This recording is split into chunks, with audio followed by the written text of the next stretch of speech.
دولت کی محبت. اگر آپ کو دولت کی محبت آمادہ کرتی ہے کہ اللہ کی حدود کو پامال کریں، حرام ذرائع استعمال کریں، دولت آنی چاہیے، حلال سے ہو، حرام سے ہو، جائز سے ہو، ناجائز سے ہو، بائی ہوک اور بائی کروک دولت آنی چاہیے، تو آپ کی محبوب حقیقی کون ہوئی؟ دولت. یہ دولت آپ کی معبود ہے.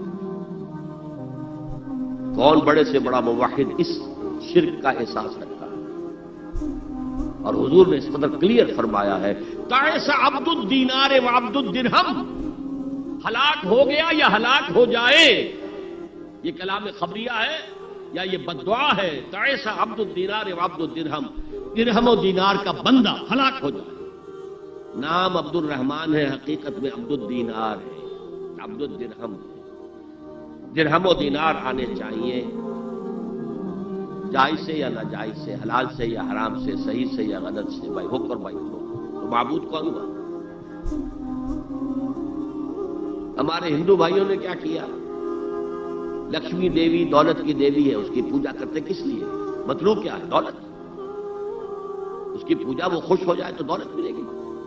ہم نے کہا ہٹاؤ جی اس دیوی کو بیچ میں سے، ہم براہ راست ہی پوج لیں گے. بس یہی تو فرق کیا ہے. عبد الدینار و عبد الدرہم، یہ ہے انفرادی سطح پر شرک فی المحبت، جو روح عبادت ہے، جو عبادت کی جان ہے، محبت غایت الحب ما غایت الذل والخضوع. اور ٹاپ پر لے آئیے. آج کی دنیا اجتماعیت کے میدان میں اگرچہ اب زمانہ بدل رہا ہے، لیکن تقریباً 1 صدی سے نیشن سٹیٹس، وطن کی بنیاد پر قومیت، وطن محبوب ترین شے، جو شے میرے وطن کے لیے صحیح ہے وہ میں کروں گا، چاہے وہ غلط ہو، وہ حرام ہو، اللہ کے قانون کے خلاف ہو، لیکن میرے وطن کے لیے ہوگا. وطن زندہ باد. یہ وطن پرستی ہے. اس وطن پرستی کے مذہب کی ایک نماز بھی ہے. ترانہ ہو رہا ہے تو کھڑے ہو جاؤ. قنوت، کھڑے ہو جانا عبادت کا حصہ ہے. اس کا جھنڈا سلامی دو.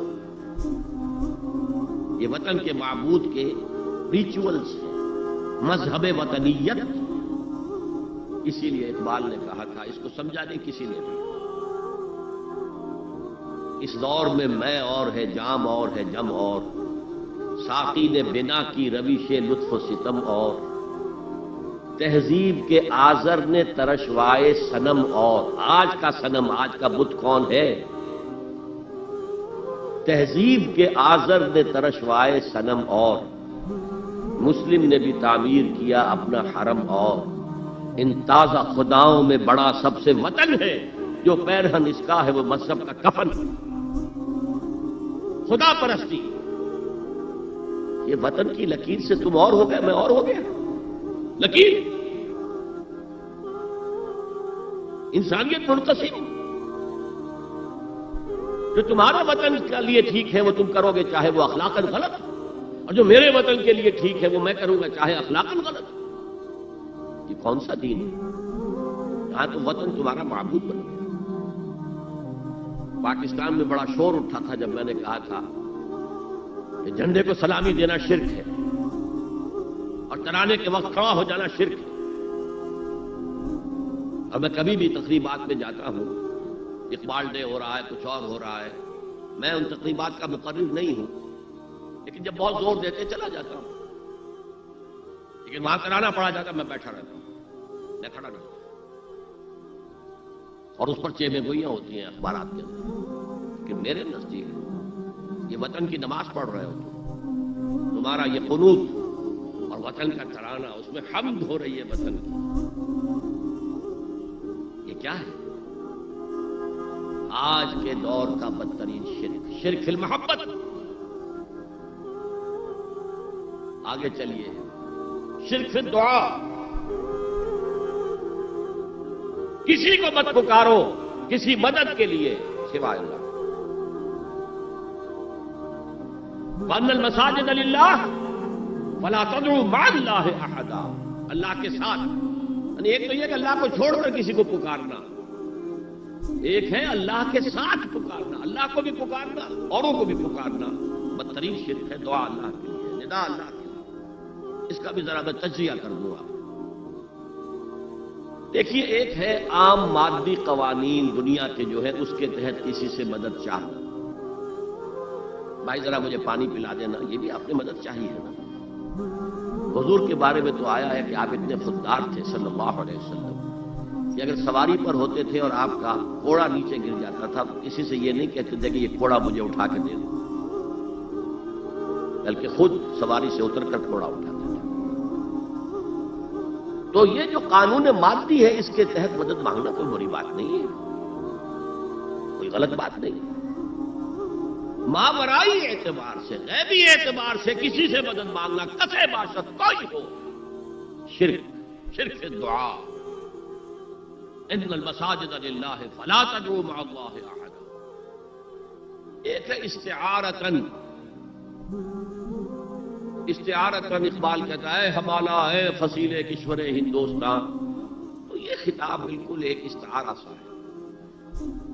اسی معنی میں مولانا حالی نے اپنی مسدس کے اختتام پر جو مناجات لکھی ہے، خاصہ خاصان رسول وقت دعا ہے، امت میں تیری آ کے عجب وقت پڑا ہے، وہ دی جو بڑی شان سے نکلا تھا وطن سے، پردیس میں وہ آج غریب الغربا۔ تو اس معنی میں اس لفظ استعمال ہو جائے تو اس پر بہت زیادہ الرجک بھی نہیں ہونا چاہیے، لیکن غیبی طور پر کسی کے بارے میں یہ عقیدہ رکھ کر کہ وہ میری مشکل کشائی کر سکتا ہے، حاجت روائی کر سکتا ہے، میری مدد کر سکتا ہے، یہ شرک ہے، اور اس کے شرک ہونے میں کوئی شک نہیں۔ ان المساجد للہ فلا تدعوا مع اللہ احد۔ اب دیکھیے، ہمارے یہ فرشتے یہاں بیٹھے ہیں نا، ہم کہہ سکتے ہیں ذرا بھائی میرا یہ کام کر دینا؟ نہیں کہہ سکتے۔ جبرائیل کو پکار سکتے ہیں، اے جبرائیل ذرا میرا یہ کام کر دینا؟ نہیں، وہ عالم غیب کی شے ہے۔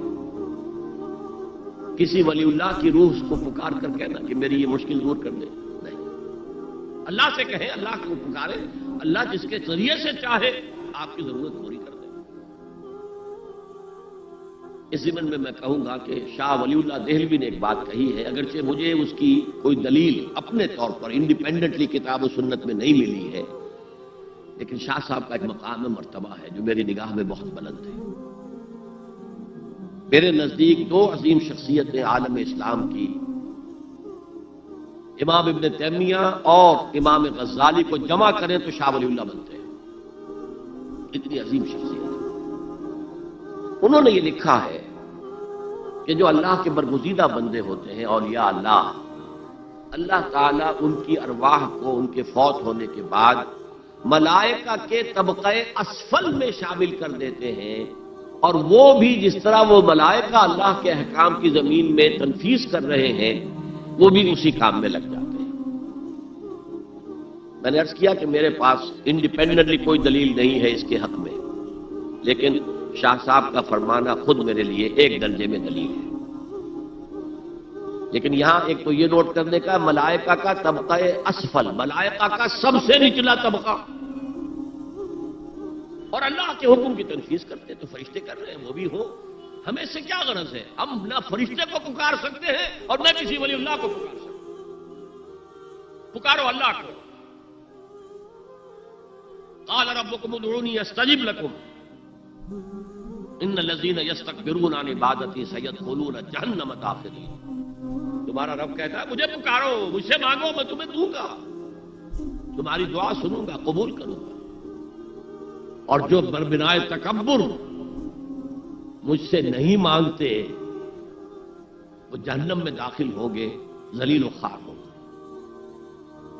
حضور نے ایک بات مجھے متن یاد نہیں ہے، بہت پیاری فرمائی، دیکھو انسانوں سے تم مانگتے ہو کچھ تو ایک دفعہ تو اس کے ماتھے پر، تیوری پر بل پڑ ہی جاتا ہے، یہ کیوں میرے سامنے ہاتھ سوال کیا، کیوں مجھے سے مانگ رہا ہے، چلیے بعد میں کچھ وہ دے ہی دے، کہ ناگوار گزرتا ہے۔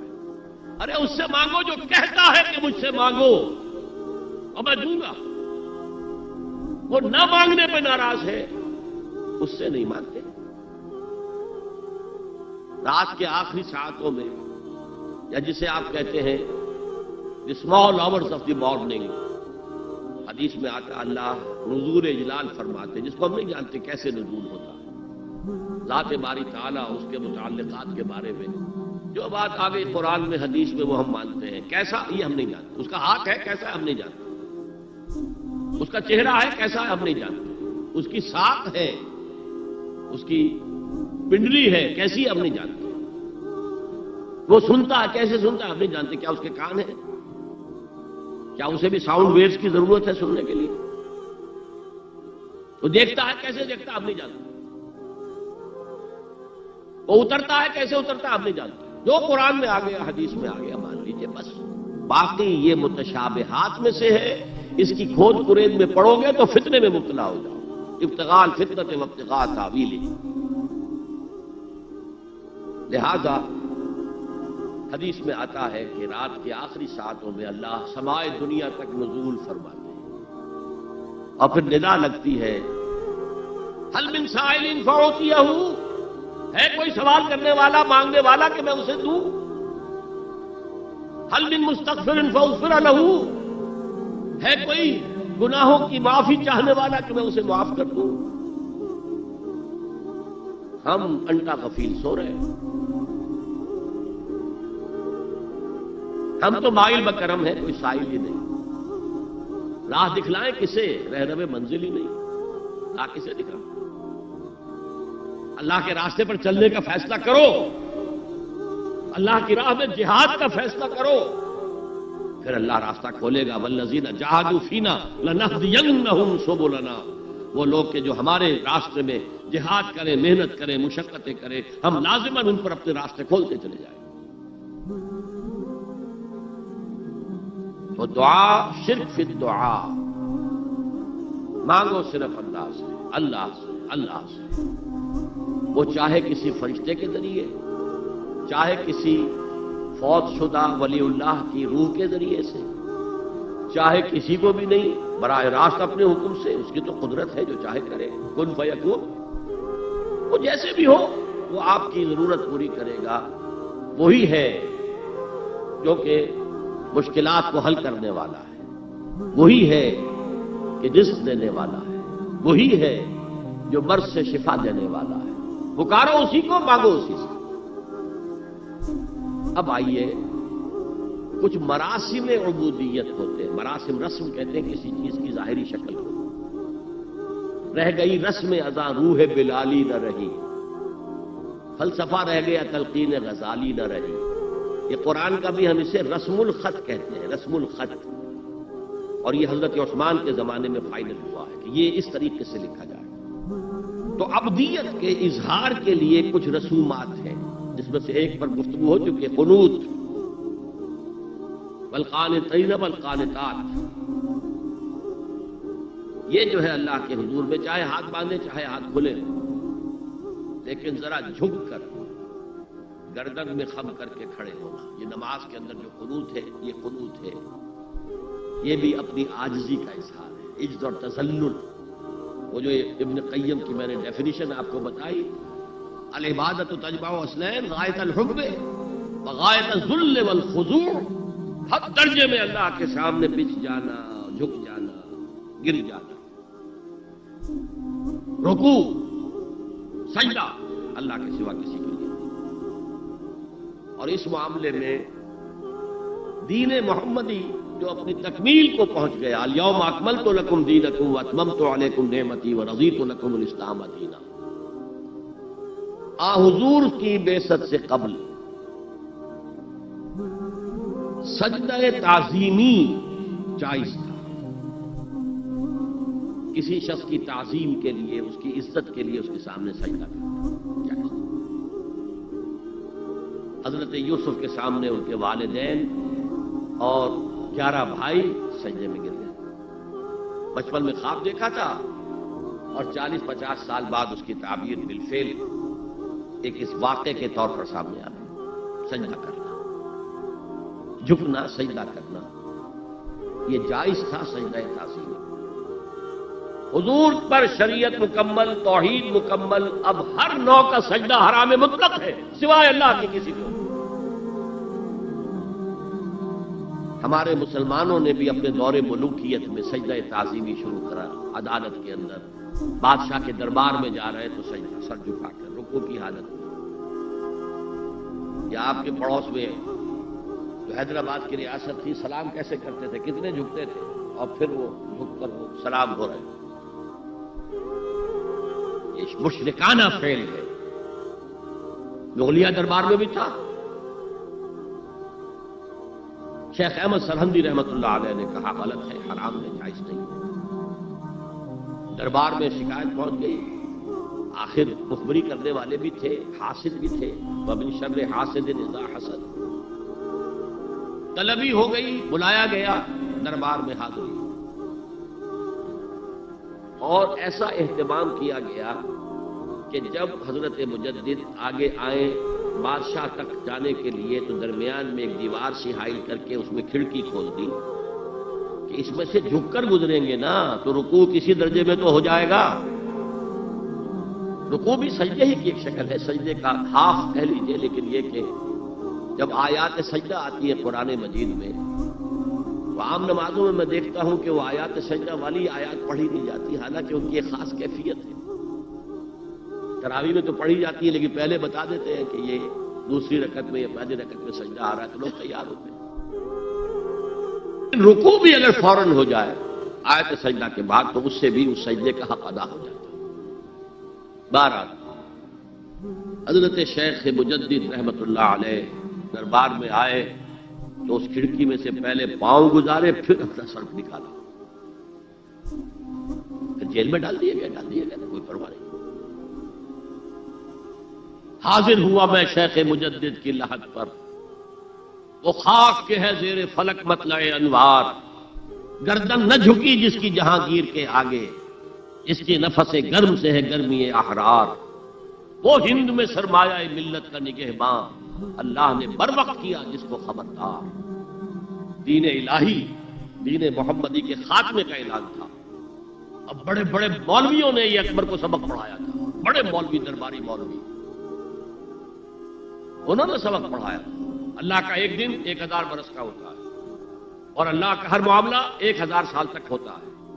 اب 1000 سال ہو گئے محمد کی رسالت کو، ان کی رسالت کا دور ختم صلی اللہ علیہ وسلم. اب دوسرا 1000 سال، اسی لیے الف ثانی کہتے ہیں نا، الف ہزار کو کہتے ہیں الف ثانی. یہ دوسرا 1000واں سال جو شروع ہو گیا ہے اس میں ایک نئے دین کی ضرورت ہے. وہ دین اکبری ہے، دین الہی ہے. اور دین الہی کیا تھا؟ یہ ایک بہت بڑی سیاسی تدبیر تھی، اصل میں بہت بڑی سیاسی تدبیر، اور اس کا ظہور بعد میں بھی ہوا ہے ہندوستان کی سرزمین میں. وہ یہ کہ ہندوستان کی ترقی میں جو چیز سب سے بڑی رکاوٹ ہے وہ مذہبی اختلافات ہیں. لہذا ایسا کرو سارے مذاہب جو ہیں اسے ہاون دستے میں ڈالو، کوٹ کوٹ کے چورا چورا کر کے بناؤ صفوف، اور یہ مذہب سب کا ہو جائے تو مذہبی اختلافات ختم ہو جائے. دوسری بات ان کی سمجھ میں یہ آ گئی کہ اصل میں اختلاف رسالت اور شریعت کی بنیاد پر ہوتے ہیں. لہذا دین الہی بس خدا کو مانو، بس رسالت وغیرہ کو چھوڑو. خدا تو سب کا رب ہے، اسے آپ پرماتما کہہ لیں، مہادیو کہہ لیں، جو چاہے کہہ لیں، اللہ کہہ لیں، رام کہہ لیں. قل ادعوا اللہ او ادعوا الرحمن ایما تدعوا فلہ الاسماء الحسنی. قرآن کہتا ہے تم اللہ کہہ کر پکار لو یا رحمان کہہ کر پکار لو، جس کو بھی تم پکار رہے ہو یہ جان لو کہ تمام اچھے نام اسی کے. یہ فلسفہ تھا بہت گہرا. وہ جاہل تھا، ان پڑھ تھا، لیکن بہت بڑا سیاستدان تھا اکبر، اس میں کوئی شک نہیں.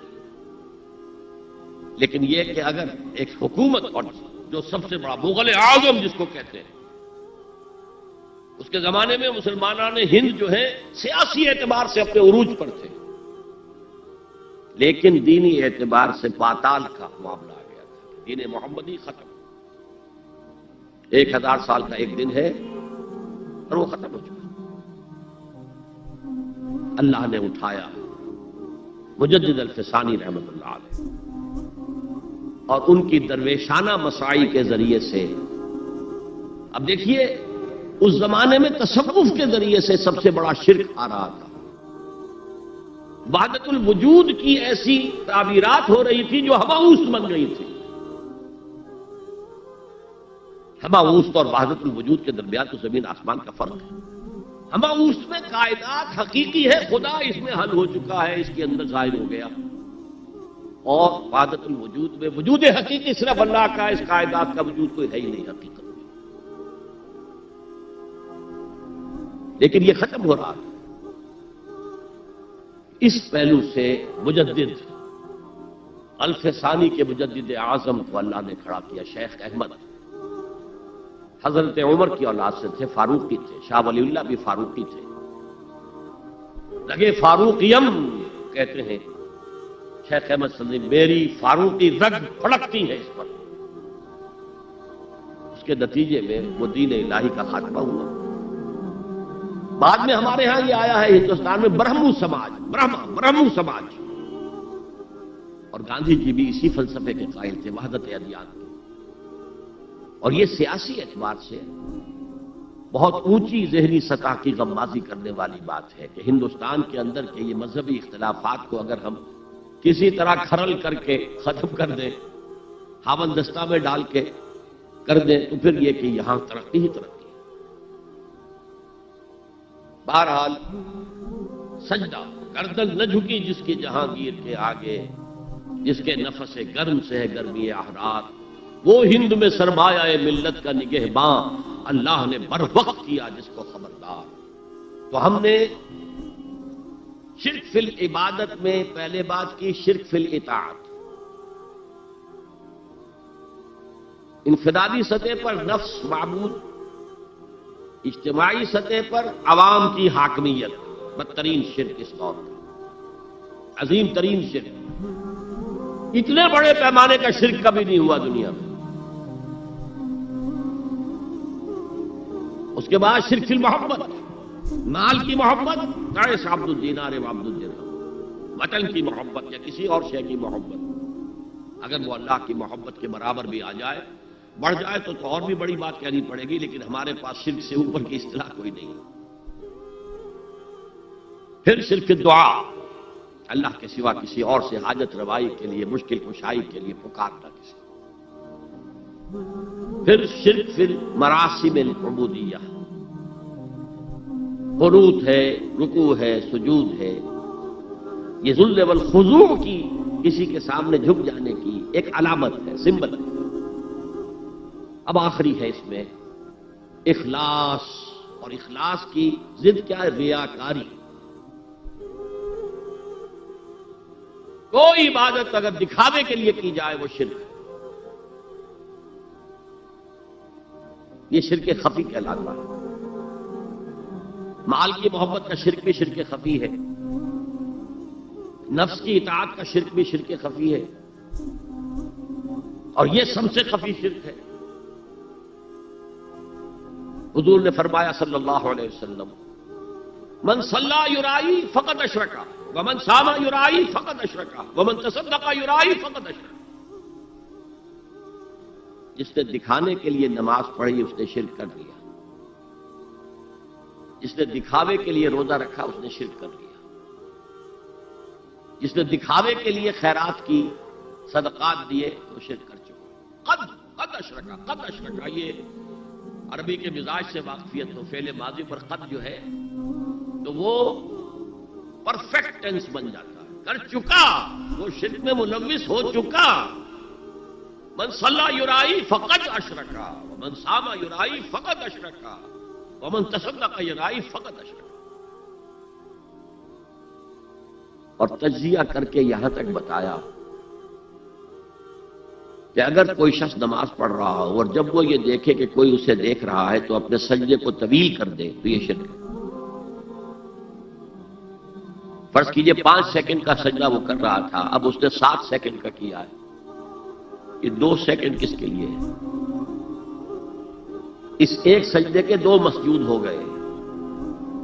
تو 5 سیکنڈ کا سجدہ تو اللہ کے لیے، 2 اس کے لیے شرک ہو گئے. ایک اور بات فرمائی صلی اللہ علیہ وسلم، شرک خفی کو پہچاننا اور دیکھنا اتنا ہی مشکل ہے جتنا کہ کسی سیاہ شب میں، تاریک رات میں کسی سیاہ پتھر پر چلنے والی سیاہ چیونٹی کو دیکھنا مشکل ہے۔ تشبیہ کا بلاغت اور فصاحت کی انتہا ہے، جیسے میں نے عرض کیا تھا کہ ایک جوڑے کی دو جوتیوں کے مابین جو مشابہت ہے، امت مسلمہ اور سابقہ امت بنی اسرائیل کی، ان کے اوپر جو حالات وارد ہوئے ان میں وہی مشابہت۔ تاریک شب ہے، سیاہ پتھر ہے، اس پر سیاہ چیونٹی رینگ رہی ہے، جتنا اس کو دیکھنا مشکل ہے اتنا ہی شرک خفی کو پہچاننا مشکل ہے۔ کدھر کدھر سے آپ پر حملہ آور ہو جائے گا، کدھر کدھر سے آ کر آپ کی عبادت میں، آپ کی توحید میں نقب لگائے گا، اس کا آپ کو اندازہ ہو نہیں سکتا۔ بڑا مشکل ہے، بہت زیادہ چوکس رہنے کی ضرورت ہے، اور اس کا علاج بتایا گیا ہے خاص طور پر عبادات کے ضمن میں، کہ کچھ نہ کچھ عبادت نفل بھی کی جائے، اور نفل عبادت اس طور سے کی جائے کہ کسی کو پتہ نہ چلے۔ اب ہمارا حال یہ ہو گیا ہے کہ ساری، اگر کوئی عشاء کی 17 رکعتیں پڑھتا ہے، سب کی سب مسجد میں پڑھتا ہے، حالانکہ صحابہ کے دور میں مسجد تھی فرائض کی ادائیگی کی، باقی جا کر نماز گھر میں پڑھو گے وہ افضل ہے۔ اور نوافل تو خاص طور پر اگر کسی کو تہجد کی توفیق ہو گئی ہے تو کسی نہ کسی طرح ڈھنڈورا پیٹے گا، اسے جی کیا کرے، رات کو جاگنا ہوتا ہے، طبیعت جو ہے بڑی بھاری رہتی ہے، ہو گیا اپنا ڈھنڈورا پیٹ دیا، تو اس سے تو مرض اور دو حادثہ ہو جائے گا، ریاکاری اور بڑھ جائے گا۔ اسی طریقے سے صدقات نافلہ فرمایا ایسے دو کہ داہنا ہاتھ جو کچھ دے بائیں ہاتھ کو پتہ نہ چلے، کسی کو پتہ نہ چلے۔ اس سے وہ ریاکاری کی جڑیں کٹتی ہیں، ریاکاری کی جڑیں جو ہے دل کے اندر سے کٹتی ہیں۔ یہ علاج ہے ریاکاری کا، لیکن ریاکاری شرک ہے۔ اب میں آخری بات پر آ رہا ہوں۔ آپ نے سوچا ہوگا کہ اس تجزیے کے تحت تو ہر گناہ جو ہے ادنا سے ادنا گناہ بھی شرک ہے۔ فجر کی نماز کے وقت اگر اٹھ کے نہیں گئے اور چادر یا کمبل کو سیدھا کر کے لیٹ گئے تو یہ شرک ہے۔ پھر کون سے گناہ ہے جو اللہ معاف کرے گا؟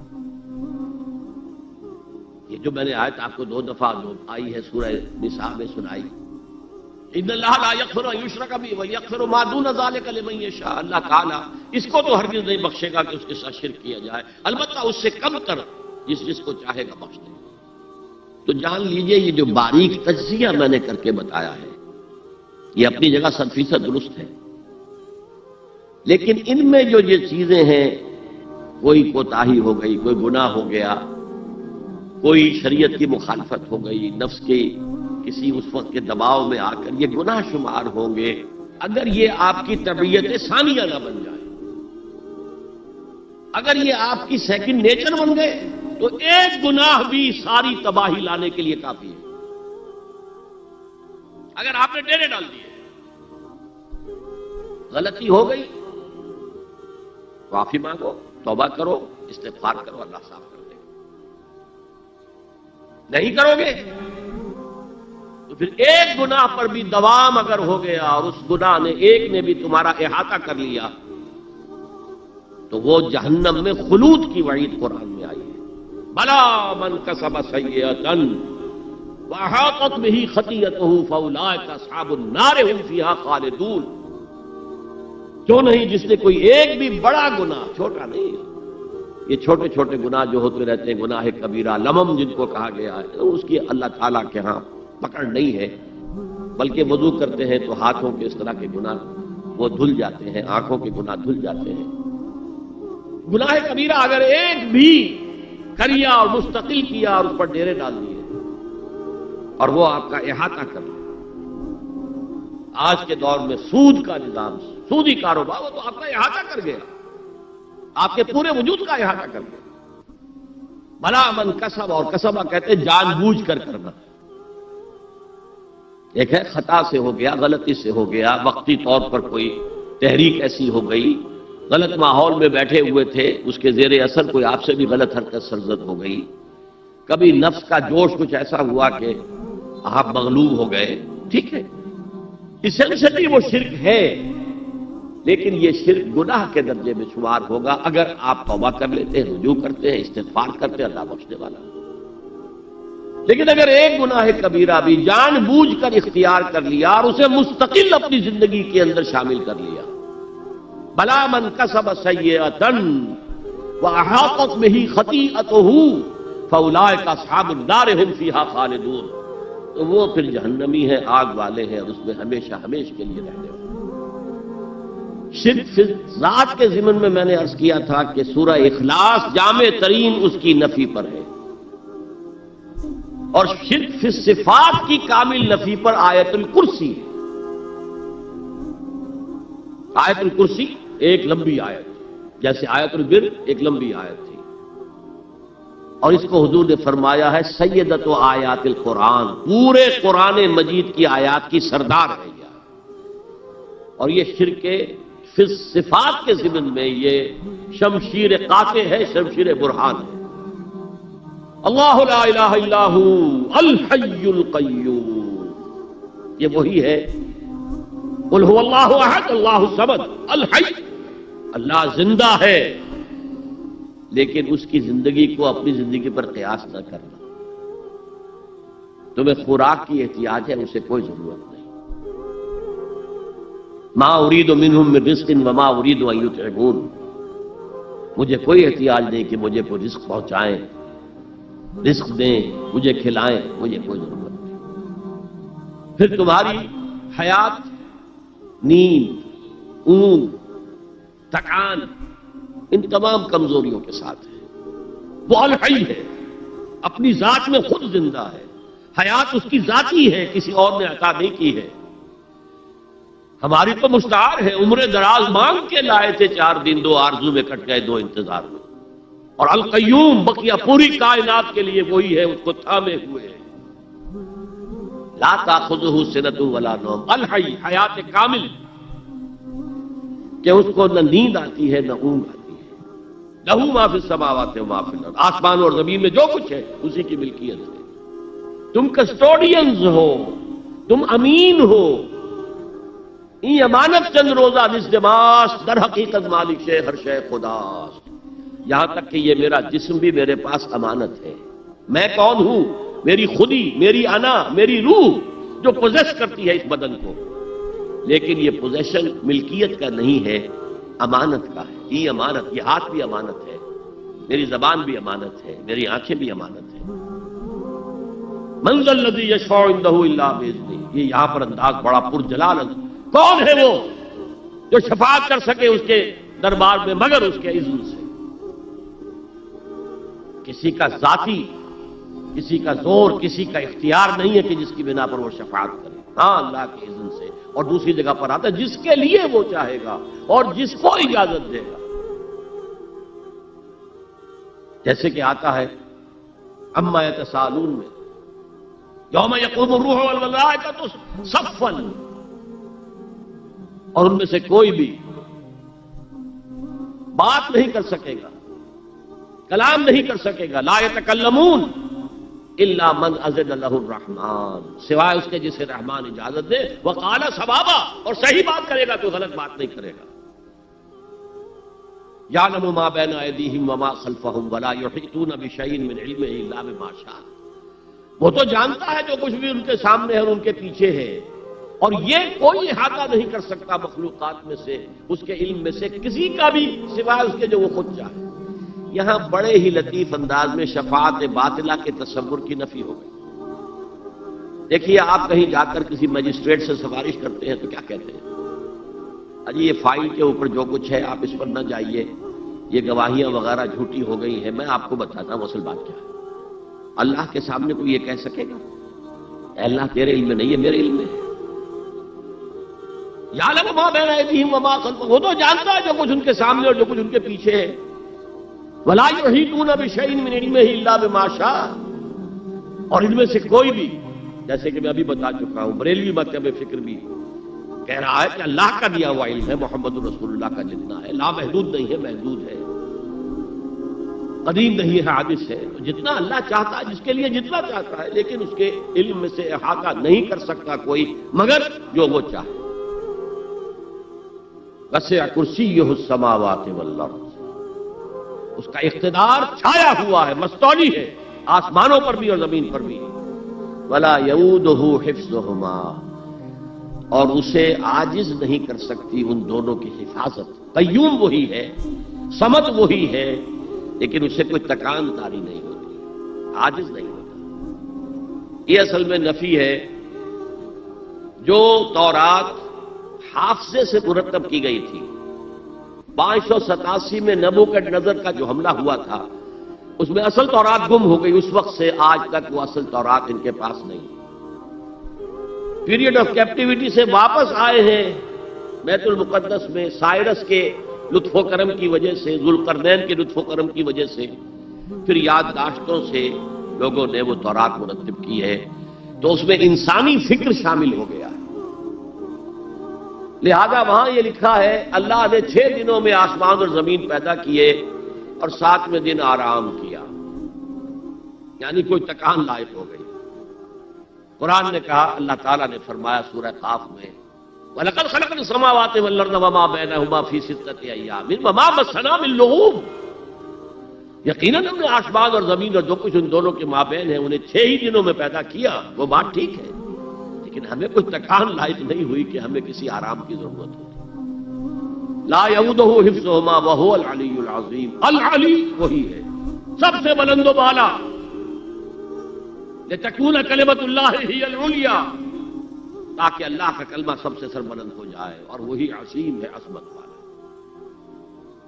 اللہ تعالیٰ مجھے اور آپ کو اس سے بچائے، اپنے سابقہ زندگی کے گناہوں پر توبہ کرنے کی اور اللہ سے استغفار طلب کرنے کی توفیق عطا فرمائے، اور اپنے دینی فرائض کی انجام دہی کے لیے کمر بستہ ہو جانے کا عزم مصمم کر لینے کی توفیق عطا فرمائے۔ اقول قولی ھذا واستغفر اللہ لی ولکم ولسائر المسلمین والمسلمات۔ اب ہم سوالات کا سیشن شروع کرتے ہیں۔ پہلا سوال ہے، اگر کسی مسلمان کو یہ نہیں معلوم ہو کہ وہ جو کر رہا ہے وہ عمل شرک ہے یا نہیں، تو کیا اس کا یہ شرک معافی کے قابل ہوگا؟ دیکھیے، اگرچہ قانون تو یہ ہے دنیا کا، ignorance of law is no excuse، قانون سے عدم واقفیت کوئی عذر نہیں ہے۔ قانون تو پھر پڑھتا ہے، لگتا ہے، لاگو ہوتا ہے، عائد ہوتا ہے، لیکن اللہ کے ہاں ایسا نہیں ہے۔ وہ ہر شخص سے اس کے اپنے حالات کے اعتبار سے حساب لے گا، کن حالات میں پیدا کیا گیا، کیا جینز اس کو دیے گئے تھے، کن حالات میں وہ پلا بڑھا ہے، اس کے انوائرمنٹل فیکٹرز کیا تھے، پھر یہ کہ جن لوگوں کی ذمہ داری تھی کہ اسے دین کا، اور اگر اس کی وجہ سے یہ لا علم رہا اور اس نے بات کو نہیں سمجھا، تو میں سمجھتا ہوں اللہ تعالیٰ نرمی فرمائیں گے۔ باقی یہ کہ بخشش یا سزا دینا یہ اللہ کا اختیار مطلق ہے، ہم کچھ نہیں کہہ سکتے۔ اللہ تعالیٰ ابو جہل کو بخش دے، ہم اعتراض نہیں کر سکتے، اس کی مخلوق ہے، جو چاہے کرے۔ اللہ تعالیٰ کسی نیک سے نیک آدمی کو جہنم میں ڈال دے، وہ کر سکتا ہے۔ جیسے میں نے کہا، اپنی بکری آپ جب چاہیں ذبح کریں، اپنے غلام کو آپ چاہیں قتل کر دیں، ہم یہ جانتے ہیں کہ وہ عدل کرے گا، انصاف کرے گا، قائم بالقسط ہے، لیکن اللہ تعالیٰ کے اوپر کوئی پابندی کسی کی نہیں ہے۔ تو میں یہاں صرف یہی لفظ استعمال کر سکتا ہوں کہ اللہ تعالیٰ ہر شخص کے ذاتی حالات کے اعتبار سے محاسبہ کرے گا، اور یقیناً اگنورنس جو ہے اس کے ہاں ایک ایکسکیوز شمار ہوگا۔